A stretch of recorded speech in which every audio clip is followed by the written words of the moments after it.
One. Put up that picture of the Uber car.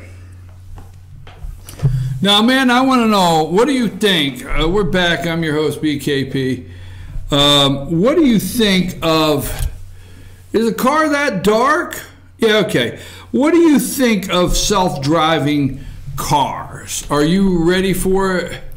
I'm not ready for it. Okay, self-driving Uber car kills Arizona woman crossing the street. Now, I'm not a big robot advocate. Oh, you're not a big robot No. advocate? Okay. An Uber self-driving car hit and killed a woman crossing the street in Arizona, police said Monday. What happened to look both ways? Is that wrong? Was that wrong? That was a little bit too soon. Is it? I mean, I'm just thinking, the way it's written, if you're crossing the street, okay, and you look both ways. All right, now, sorry, I know that's not funny, but an Uber self-driving car hit and killed a woman crossing the street in Arizona, police said on Monday, making the first fatality involving an auto. I understand what it is, vehicle, and a potential blow to the technology expected to transform transportation. The ride service company said it was suspending North American tests of its self-driving vehicles, which are currently going on in Arizona, Pittsburgh, and Toronto. So if you happen to be in Pittsburgh and Toronto, you may be wanting to be looking both ways before stepping off that sidewalk. I mean, have you never crossed the street in New York City? I mean, it doesn't take a non-driving, a cab driver, an Uber driver in New York City, all right? The ride service said it's suspending it. So-called robot cars, when fully developed by companies include Uber, the General Motors company, are expected to drastically cut down on motor vehicle fatalities. All right, folks. Everywhere in major cities all across the United States, Atlanta and everywhere, there are being sensors put into the roadways. There's a lot of technology that's going along these roadways to have sensors in there so that cars can pick up certain, sensors in the roads. It's happening on a daily basis. So U.S. lawmakers have been debating legislation that would speed introduction of self-driving cars.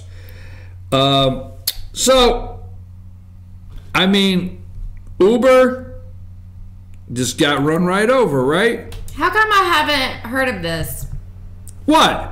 I haven't heard of the self-driving cars. You haven't heard of self-driving cars? No. Chevy Silverados are the okay. You didn't just tell all the viewers that, right? Yeah, I did, because when I was a kid, flying cars and self-driving cars were like a fantasy. So why I haven't heard of them actually. I've heard of them making them, but not actually testing them on the road. Oh yeah, they've been testing them for a long time.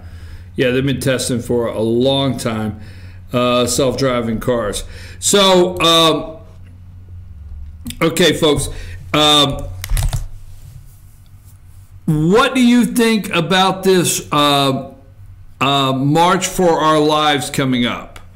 Now, let me tell you something, Amanda. Here's what I want to do. I want you to. I'm telling the whole entire world this. I'm telling you right now.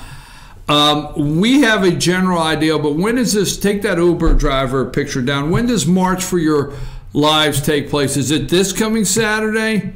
Is that when it's supposed to be in Washington, D.C. and across the country? Yes. And then in April 10th, is it April 10th? Could you pull it up? Is it April 10th or whatever when the kids are supposed to walk out of school again? I think it's supposed to walk out again. Can you put down there, and let's work on this week, and anyone out there, who is paying all of these bills? It's April 20th is the next walkout. It's the walkout of school, right? And then this weekend is the March for Our Lives, right? That's correct. Yeah, let's do some research. What is today, Tuesday? Yes. All right, let's do some research, and maybe by Thursday or sometime tomorrow, let's start looking at getting some factual basis of who's paying for all of these March for Our Lives, who's paying all this, who's setting all this up, who's behind everything, okay? Maybe you can stop fighting with your kids over the Xbox for just a little bit. Yeah, one can hope. One could hope, right? Folks, I'm your host, BKP. Let me give you a little information here before we go and close out our day. You can always reach this show, 706-889-9700. That is our tip line, 24 hours a day, 7 days a week. It's always on. Also, you can email us at chief@fetchernews.com. That's chief@fetchernews.com. You can follow us on Twitter at FetcherNews, at FYNTV. Find us there. Also, we would like for you to subscribe to our YouTube channel, FYNTV YouTube. All right, FYNTV YouTube. And you can subscribe to our channel there, and anytime we have a live broadcast, you're welcome to, you'll get a notification anytime it's a live broadcast. And on Fridays, today's Tuesday, on Fridays, I'm going to tell you now, we have our Ask the Doc segment with Dr. William Whaley. If you want to get a question, we're at Circuit World in Blue Ridge on Fridays. If you want to get a question to Dr. Whaley, you send that to info, I-N-F-O, at FetcherNews.com and put in the subject matter, Ask the Doc, and we will get your question to Dr. Whaley for Friday. I'm your host, BKP. We're going to take one more brief break and come back, and I have a closing statement I want to make before we end our show.